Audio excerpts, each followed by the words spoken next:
So without further ado, I'd like to introduce someone who is an icon, who is a tremendous artist, and someone that we all respect and revere, Mr. William Lee Golden. So come on in, William Lee.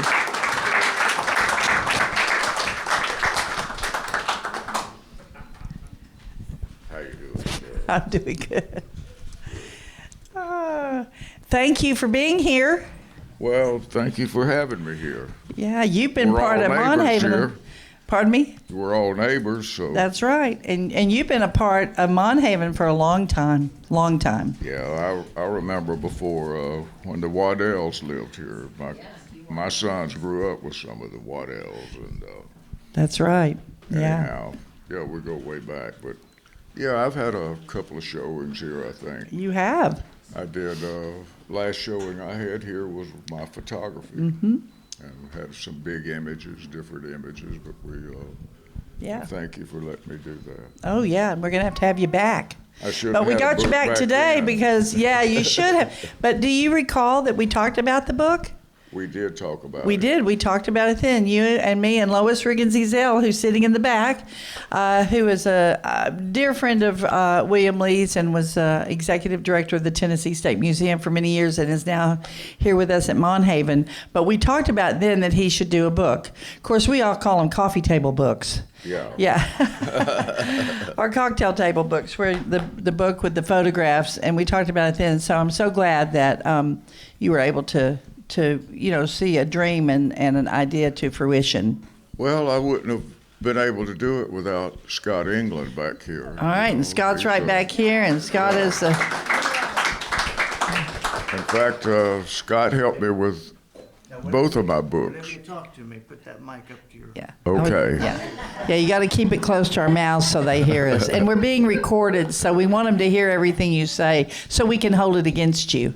Yeah, well, Scott comes out of television. He was when we first met, the Oak Ridge Boys met him up in Illinois, and he was a producer up there, television producer, director, writer, and a host of a popular noon show up there in Illinois. And he would have the Oaks when we'd be playing in that area to come by and visit occasionally, but. Then Scott moved down here with RFD Television, RFD TV, and but he and his family have been coming to see the Oak Ridge Boys and things that we do for a long time. Wonderful. And he had asked me 3 or 4 times about me writing a book. I said, man, I'm not a writer. So he said, well, I can help you. And so I said, okay, I'm up for it. And but he called during the time that I was, during the pandemic, and I was down at the farm in Alabama, and I was going to be there for a couple of weeks. And so I invited him down to the farm and to kind of see where I come from so we could start there. That's wonderful. It's a great story. He helped me write my autobiography during the pandemic, and he'd come to my house with a tablet with questions on it, and we'd sit on the front porch, and he'd lay a little recorder on the table right between us, and he would ask questions, and I would answer them the best of my ability. And I told him, I said, well, we all have different memories of situations that go down.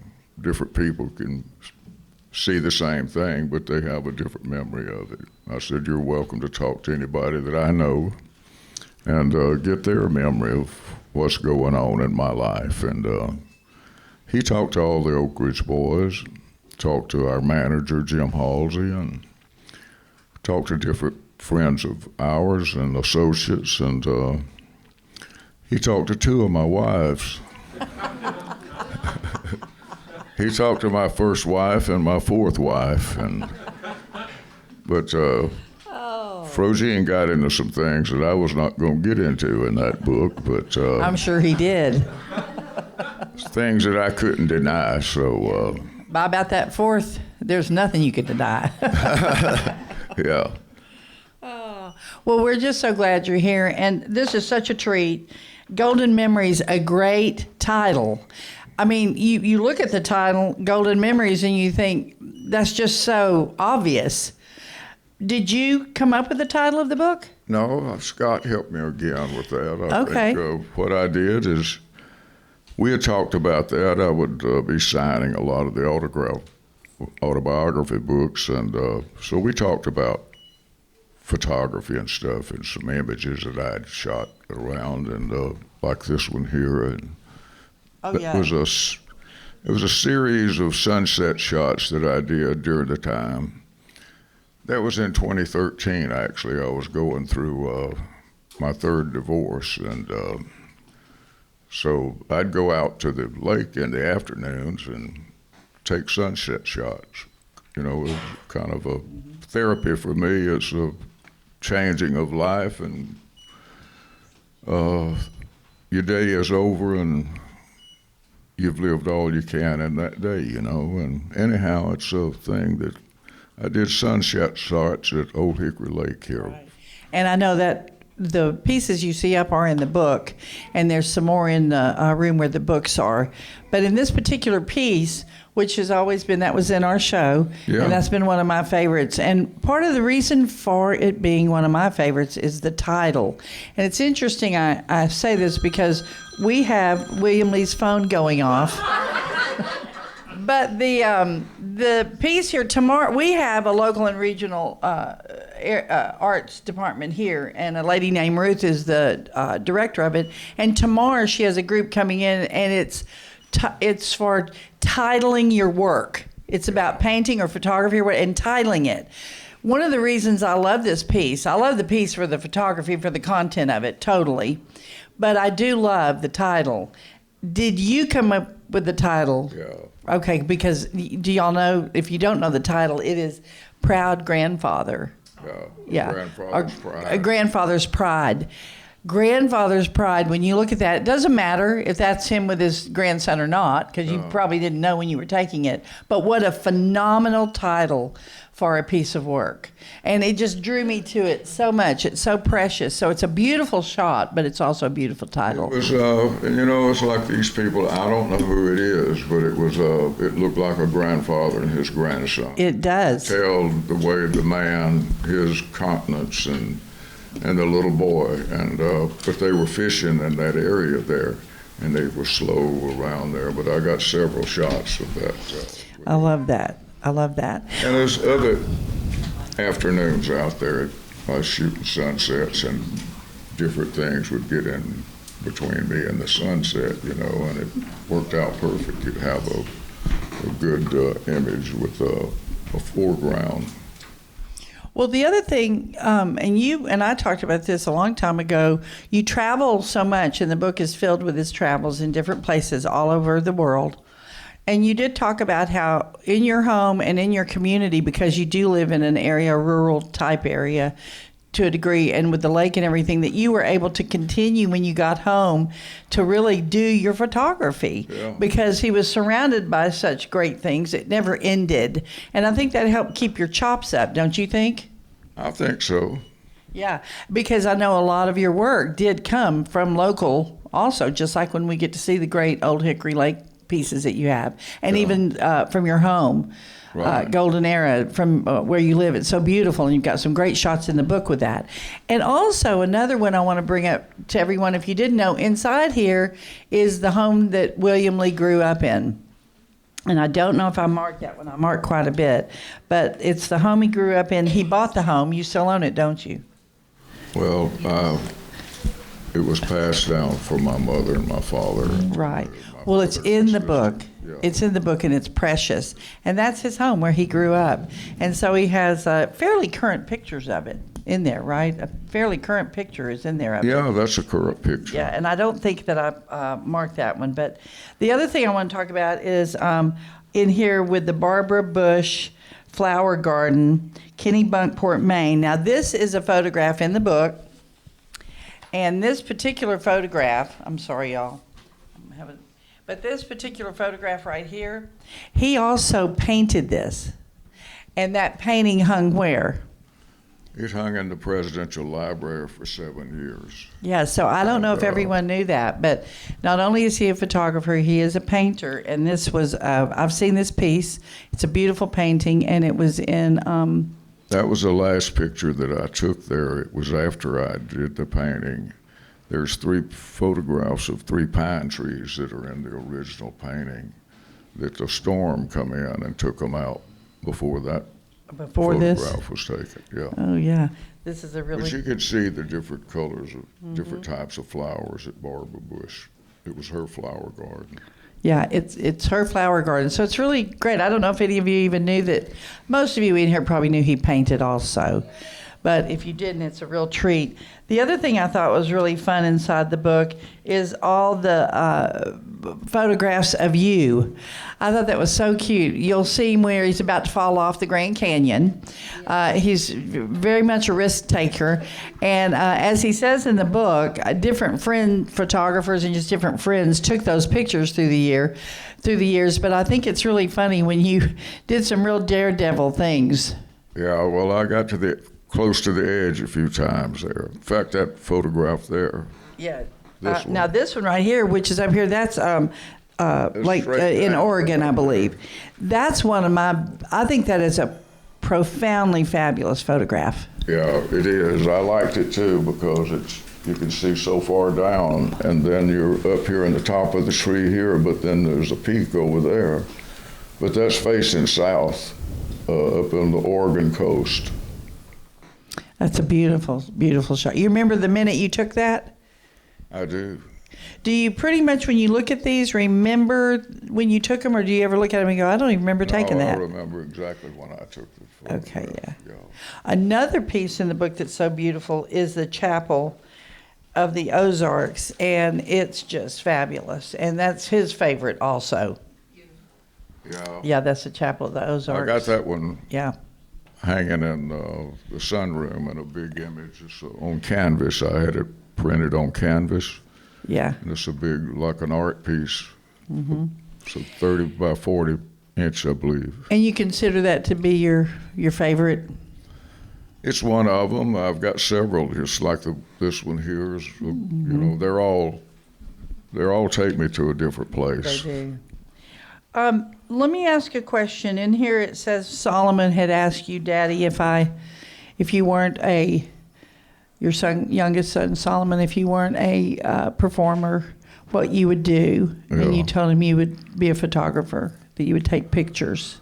Well, that would be something be nice to do, to actually travel around, see great places. You know, this country is a beautiful country. I never get tired of traveling and seeing the beautiful country we live in. You know, we'll be out west, and like last summer, we went through Montana a couple of times. And but to see those in the summertime, you know, when it's not a blizzard, it's beautiful out there. But it's everywhere we go has its own beauty, whether it's up the East Coast or the West Coast. And I like all the little side roads in between, the state parks and national parks. I've been to some beautiful places that I didn't have a good camera at the time I was there. And I regret that, but... Well, it says in here that you'll use your cell phone, too. I know. Yeah. I've been using that mostly now. Well, I mean, you know, the cell phones can give you some really good photographs, and if you have a good eye, like I think you have, and you do have a good eye, you get what you're drawn to, don't you think? Yeah, we do. And there's beauty in everything if you look for it. That's And, exactly right. You know, one of the things, William Lee, that ties me here with you and the photographs and everything is Rusty. And at the end of the book here, you have a picture of Rusty and picture of Joe Bonzel back there. I took both of those photographs. And the last time I saw Rusty was about 3 days before he passed, and Yeah. Bernie Taupin was here. Bernie Taupin was And here. he loved Bernie, and I called him and said, okay, now, Rusty, he's here for 3 days. You got a 3-day window. So every day he was trying so hard. He was playing somewhere to get here. And the very last day that he was here, Rusty came running in, and he said, Daddy's doing whatever you were doing. He said he was trying to get over here, and he couldn't. He said, but I finally made it. He was so excited. I'll never forget, he ran in with that scarf. It was an American flag scarf because Bernie did a lot of American flags in his paintings, and Rusty knew that. So he had his American flag scarf on, and he ran in, and he spent 2 or 3 hours, and we had such a good time. And he used to come in 2 and 3 times since I've been here and play piano for us and perform. And so I do feel a kindred spirit with him always here at Monhaven and between us with you. So I know that he meant a lot, and I know it was important to you to honor him here in this book also. He was real close to the Waddell boys and girls here too. Oh, he was. He was a very big advocate of Monhaven, of what we did here. He sure was. He really was. All your Chris is too. All the family has been. So we really appreciate that. You know, before we kind of end today and let you maybe have a photo with William, get your book if you haven't yet, I thought maybe some of you might have some questions. Maybe have a question about anything about his technique or anything about how complicated he thinks were cameras. I know you, through the years, they've given you hell, haven't they? Well, it's all good. I know. It's complicated. So if we have any questions from the audience, this is a great time to ask William Lee something about his travels. Yes, ma'am. Well, I saw where in the back of the book, the thing with Rusty, you mentioned Alan Messer.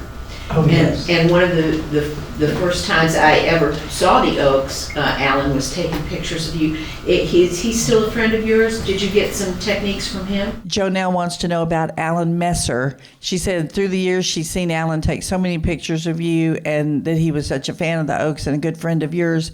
Did you get any inspiration or any techniques from Alan?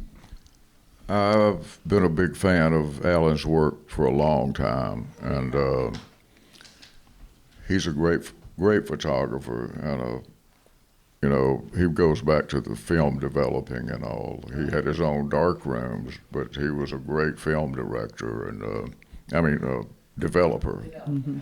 But you know, it's all about light, and sometimes taking photographs like I do, I kind of depend on natural light most of the time, and I rarely use a flash unless it. But again, it's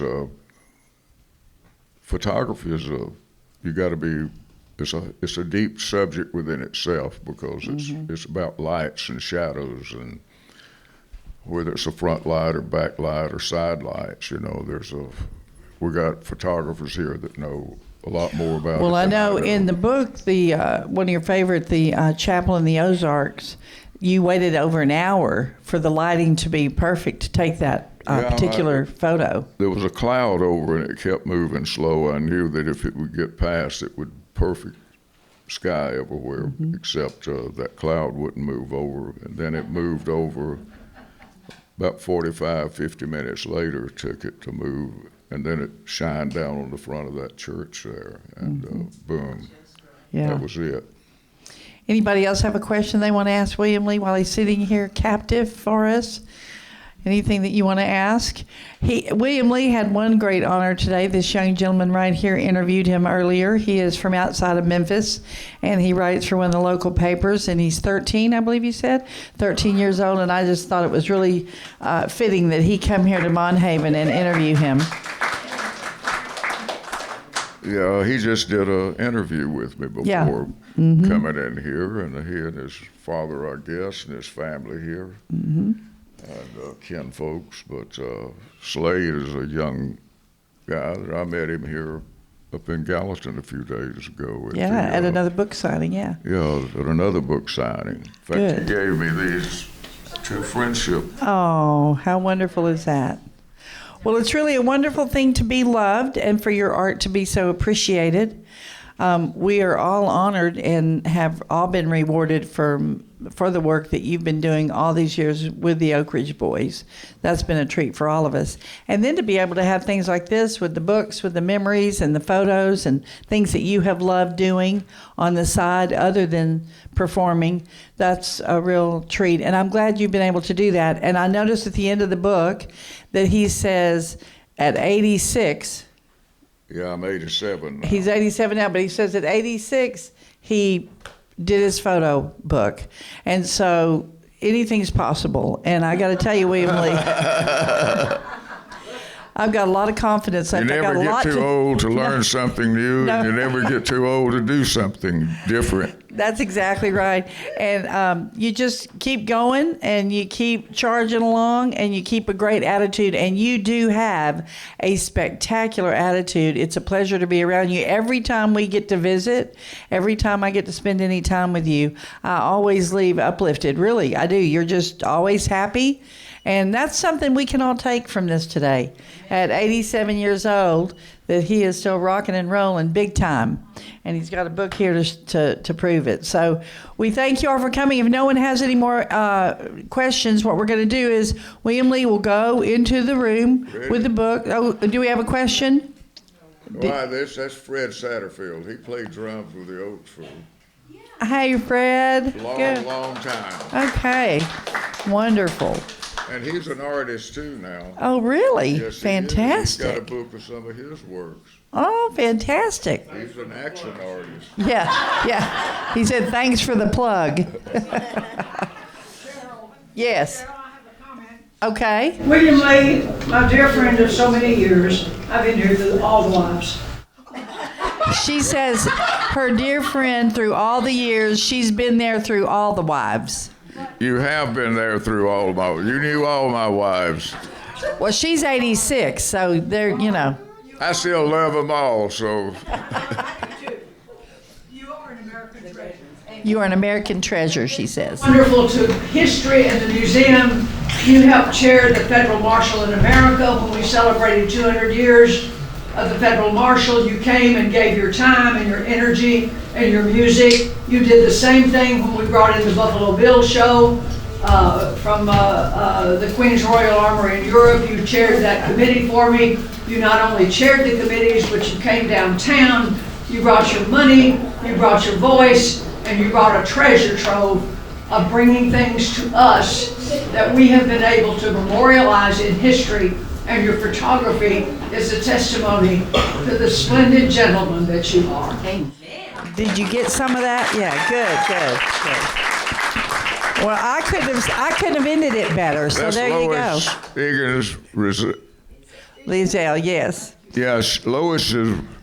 We go way, way back, and she's been to my house. She's been to sweat ceremonies out there, sweat lodge. She's been in the teepees. And but yeah, she was the head of the museum, the Tennessee State Museum. She worked for all the governors and for many years. And she was here to help put this together Yes, too. she has So been we since go the way beginning, back. so And yes. Lois allowed me to do one of my art shows at the Tennessee State I Museum. know. Yeah. Yeah. Yeah. I remember that. So That was it was wonderful. there for a while, and but thank you for all you've done to help me along the way in my different art forms. Yes. Well, thank you so much. Anybody else before we? Okay. Yes, sir. Yes. Thank you for showing your masterful work. Also, in November, December, I forgot what date, you and the boys played down here at the park. Yeah. My question is, you started with a sweater, you ended up with a t-shirt. How did you manage to stay warm in such a cold night? Well, you just kind of got to pump yourself up for it, man. Yeah, I went back to my hometown one time. They booked us in the spring down there, back in Brewton, Alabama, and this has been a few years ago because Solomon was 4 or 5 years old at that time. But we had an outside show in the spring. It was 35 degrees when we went on stage that night, so it was an unusual cold spell went all the way south. So sometimes you just got to bundle up and keep going, man. And they're, and the people are out there. When they're out there, you know, you got to. He has an image to keep up. Don't forget that now. Yes, yes. You want to know about his beard. He wants to know about your beard. Well, I lost my razor in 1980. I still haven't found it. I love that beard. Yeah. Well, I'll tell you one thing. William Lee is one of the only people that you can't be somewhere where he is and he knows you're there and then later you say, oh, I didn't see you. Never going to happen with William Lee. You're going to see William Lee. If you're anywhere near, you are very recognizable, iconic with that beard. Everyone knows. As a matter of fact, if you say anything about the Oak Ridge Boys, and you know this is true, and you say William Lee Golden, and say they're not really familiar, say they're not, that you know what I mean by that, and you say, the guy with the beard. They go, oh yeah, they know the guy with the beard. That lets them know about the Oak Ridge Boys and know who you're talking about. So I know that's been the way for you for a number of years. I'm just now. the mascot. Yeah. Well, a highly paid mascot. We should all be that lucky. Hey, okay. So anything else? Anybody want to ask? Okay. All right. Well, we thank you again for being here. I think, Scott, you're going to take William Lee into the room in there so he can kind of have photos made. And so we're going to go ahead and let him walk in there, and we'll keep visiting with him, okay? All right. So you guys have a good rest of your day. Thank you again for being a part of this day. We appreciate it.